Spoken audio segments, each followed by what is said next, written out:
Saudações, caros ouvintes. Espero que ainda lembrem-se por qual motivo, em Ultar, é proibido matar gatos, pois o conto de hoje conecta-se diretamente a essa história que vocês já conhecem, ou deveriam conhecer.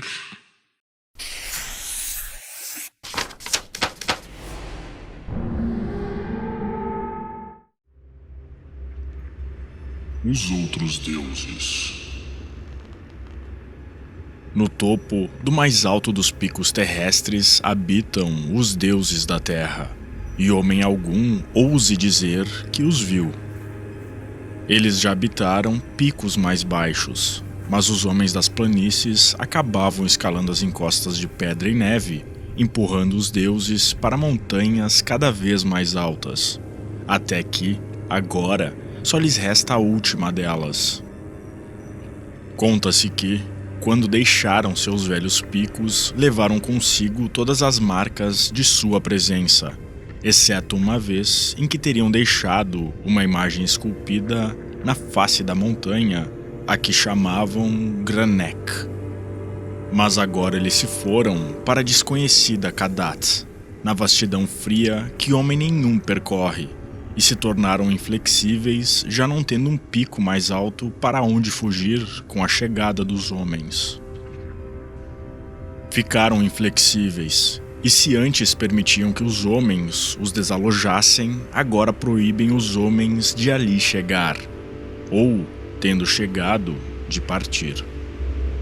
É bom que os homens nada saibam de Kadat, na vastidão fria.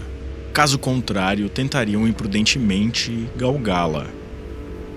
Às vezes, saudosos, os deuses da terra visitam, nas noites serenas, os picos onde costumavam viver, e choram mansamente enquanto tentam se divertir à moda antiga nas relembradas encostas. Os homens sentiram as lágrimas dos deuses sobre a nevada Turai, embora tenham pensado que fosse chuva, e ouviram os suspiros dos deuses nos lamuriosos ventos matinais de Lérion.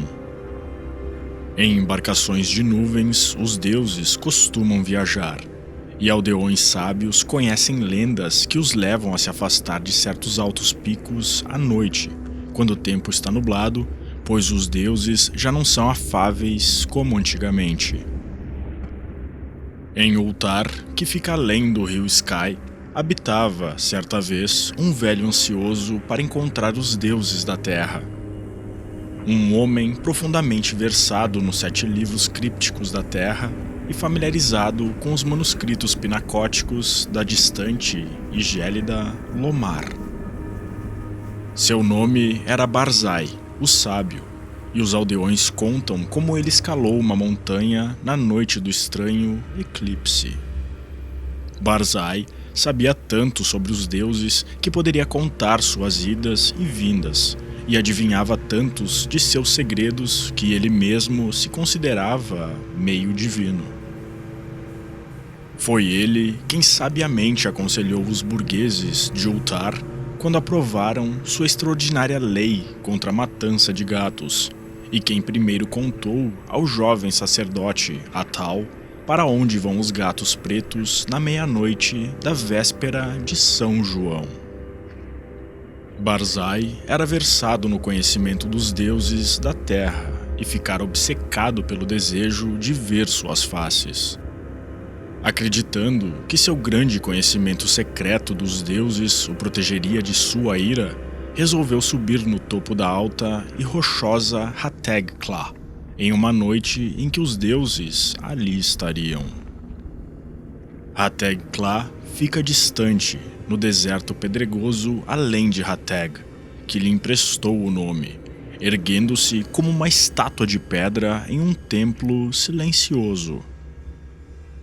Ao redor de seu cume esvoaçavam brumas eternas e tristes, pois as brumas são as memórias dos deuses, e os deuses amavam Hategkla, quando ali habitavam em tempos antigos.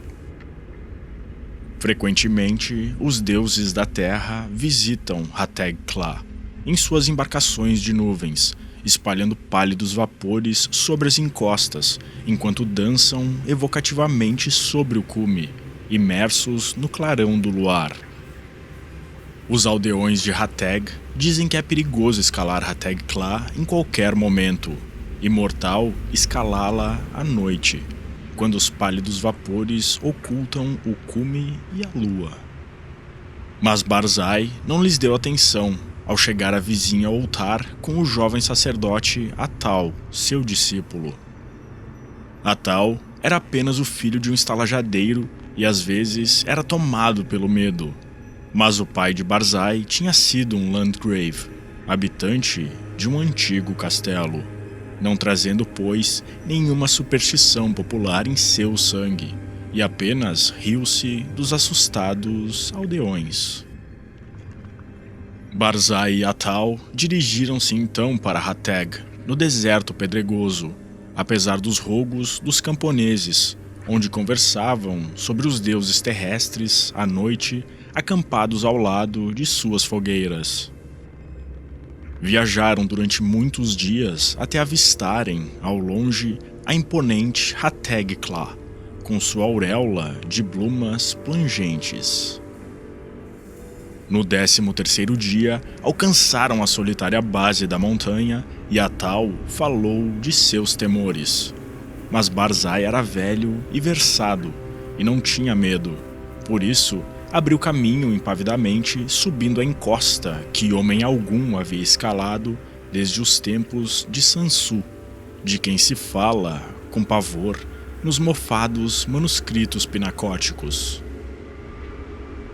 O caminho era rochoso e ameaçado por precipícios, penhascos e desmoronamento de rochas.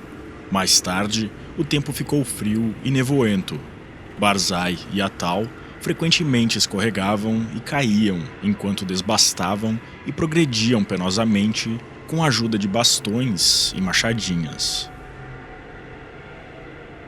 Finalmente o ar foi se rarefazendo, o céu mudou de cor e os alpinistas encontravam dificuldade para respirar, mas continuavam subindo e subindo arduamente, embevecidos com a estranheza do cenário e arrepiando-se com a ideia do que aconteceria no cume quando a lua saísse e os pálidos vapores os rodeassem. Durante 3 dias, eles subiram cada vez mais para o alto, rumo ao teto do mundo. Então acamparam para esperar o toldamento da lua pelas nuvens. Durante 4 noites, nenhuma nuvem apareceu e a gélida lua brilhou através da tênue névoa plangente que rodeava o silencioso píncaro. Então, na 5ª noite, que era a noite da lua cheia, Barzai avistou longínquas nuvens densas ao norte e postou-se de pé com Atal, assistindo à sua aproximação. Densas e majestosas, elas deslizavam, avançando lentamente, deliberadamente, espalhando-se ao redor do alto cume, acima dos observadores e toldando-lhes a visão da lua e do pico.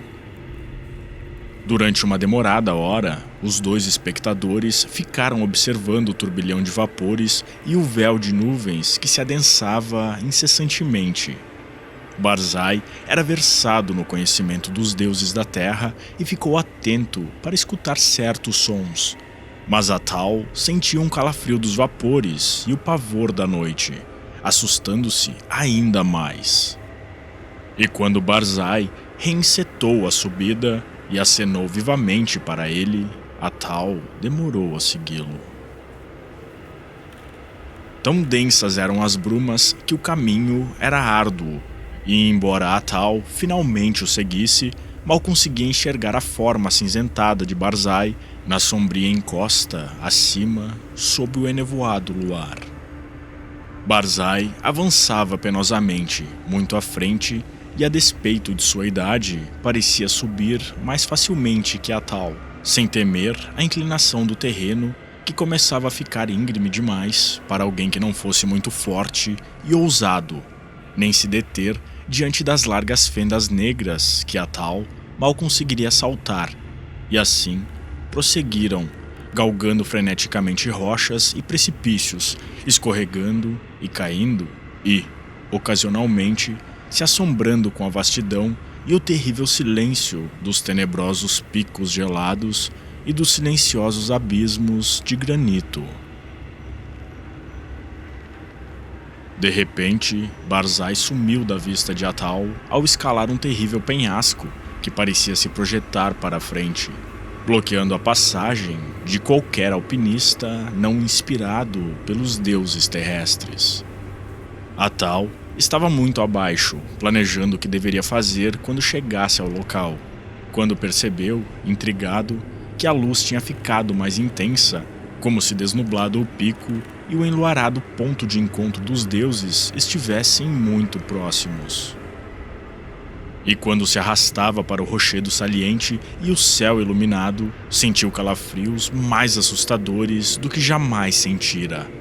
Ouviu então, através das altas brumas, a voz de Barzai, gritando, ensandecido de encanto. Eu ouvi os deuses da terra cantando festivamente em Hattag-Tla. As vozes dos deuses da terra são conhecidas por Barzai, o profeta. As névoas se abrem e a lua brilha, e verei os deuses dançando freneticamente sobre Hattag-Tla, que amavam em sua juventude. A sabedoria de Barzai tornou-o maior que os deuses terrestres e contra sua vontade, suas magias e obstáculos não contam. Barzai verá os deuses, os orgulhosos deuses, os secretos deuses, os deuses da terra que se esquivam da vista humana. Atal não conseguia ouvir as vozes que Barzai escutava, mas agora, próximo do rochedo saliente, esquadrinhava-o à procura de apoios para os pés. Foi quando ouviu a voz de Barzai, mais alta e esganiçada. A névoa está muito fina e a lua lança sombras sobre a encosta. As vozes dos deuses terrestres são altas e selvagens, e eles temem a vinda de Barzai, o sábio, que é maior do que eles. O clarão da lua estremece enquanto os deuses da terra dançam contra ele. Verei as formas dançantes dos deuses que saltam e uivam ao luar. A luz escureceu e os deuses estão com medo. Enquanto Barzai gritava essas coisas, Atal sentiu uma mudança espectral no ar, como se as leis da terra estivessem se curvando a leis maiores, pois embora o caminho fosse mais íngreme do que nunca, a ascensão se tornara assustadoramente fácil, e o rochedo saliente mostrou-se um obstáculo risível quando ele o alcançou e se arrastou perigosamente para cima, percorrendo sua superfície convexa. O clarão da lua misteriosamente desaparecera, e quando Atal mergulhou nas brumas superiores, ouviu Barzai, o sábio, guinchando nas trevas. A lua escureceu e os deuses dançam dentro da noite. Há terror no céu, pois sobre a lua desceu um eclipse não previsto em nenhum livro dos homens ou dos deuses terrestres. Paira uma magia desconhecida em Hattag-Tla, pois os gritos dos assustados deuses transformaram-se em risos e as encostas de gelo se lançam interminavelmente aos negros céus, para onde mergulho. Ei, enfim, na pálida luz eu vejo os deuses da terra. Atal, deslizando agora vertiginosamente para o alto, sobre precipícios inconcebíveis, ouviu, então, na escuridão, um riso apavorante, misturado com um grito como homem algum jamais ouvira, exceto no Telegeton dos pesadelos indescritíveis, um grito em que reverberavam o horror e a angústia de toda uma vida fabulosa condensados em um instante atroz. Os deuses, os outros deuses, os deuses dos infernos exteriores que guardam os frágeis deuses terrestres. Desvie o olhar, volte, não olhe, não olhe. A vingança dos abismos infinitos, esse maldito, funesto abismo. Piedosos deuses da terra, estou caindo no céu. E enquanto Atal de olhos cerrados e ouvidos tapados, tentava saltar para baixo, vencendo a pavorosa sucção das alturas desconhecidas, ressoou em Hatteg-Kla aquele fabuloso estrondo de trovão que acordou os pacatos aldeões das planícies e os honestos burgueses de Hatteg, Nir e Ultar, e levou-os a avistar, por entre as nuvens, o estranho eclipse da lua que nenhum livro havia previsto. E quando a lua finalmente apareceu, a tal estava a salvo sobre as neves inferiores da montanha, sem nenhum vislumbre dos deuses terrestres ou dos outros deuses. Está contado nos mofados manuscritos pinacóticos que Sansu nada encontrou, exceto rochas mudas e gelo, quando escalou Hatteg-Kla na juventude do mundo. No entanto, quando os homens de Ultar, Nir e Hatteg venceram seus temores e galgaram os assombrados precipícios à luz do dia em busca de Barzai, o sábio, encontraram gravada na pedra nua do cume um curioso e ciclópico símbolo com 50 cúbitos de largura, como se a rocha tivesse sido riscada por algum titânico cinzel. E o símbolo era igual a um que os estudiosos tinham identificado naquelas partes assustadoras dos manuscritos pinacóticos, que eram antigas demais para serem lidas. Isso foi o que encontraram. Barzai, o sábio, eles nunca acharam, nem pôde o santo sacerdote Atal ser jamais persuadido a orar pelo descanso de sua alma. Mais ainda, daquele dia em diante, os moradores de Ultar, Nir e Hatteg temem os eclipses e rezam à noite quando pálidos vapores ocultam o cume da montanha e a lua. E acima das brumas que envolvem Hatteg-Kla, os deuses terrestres às vezes dançam saudosos, pois sabem que estão seguros, e amam vir da desconhecida Kadat em embarcações de nuvens e brincar à moda antiga, como faziam quando a terra era jovem e os homens não se atreviam a galgar lugares inacessíveis.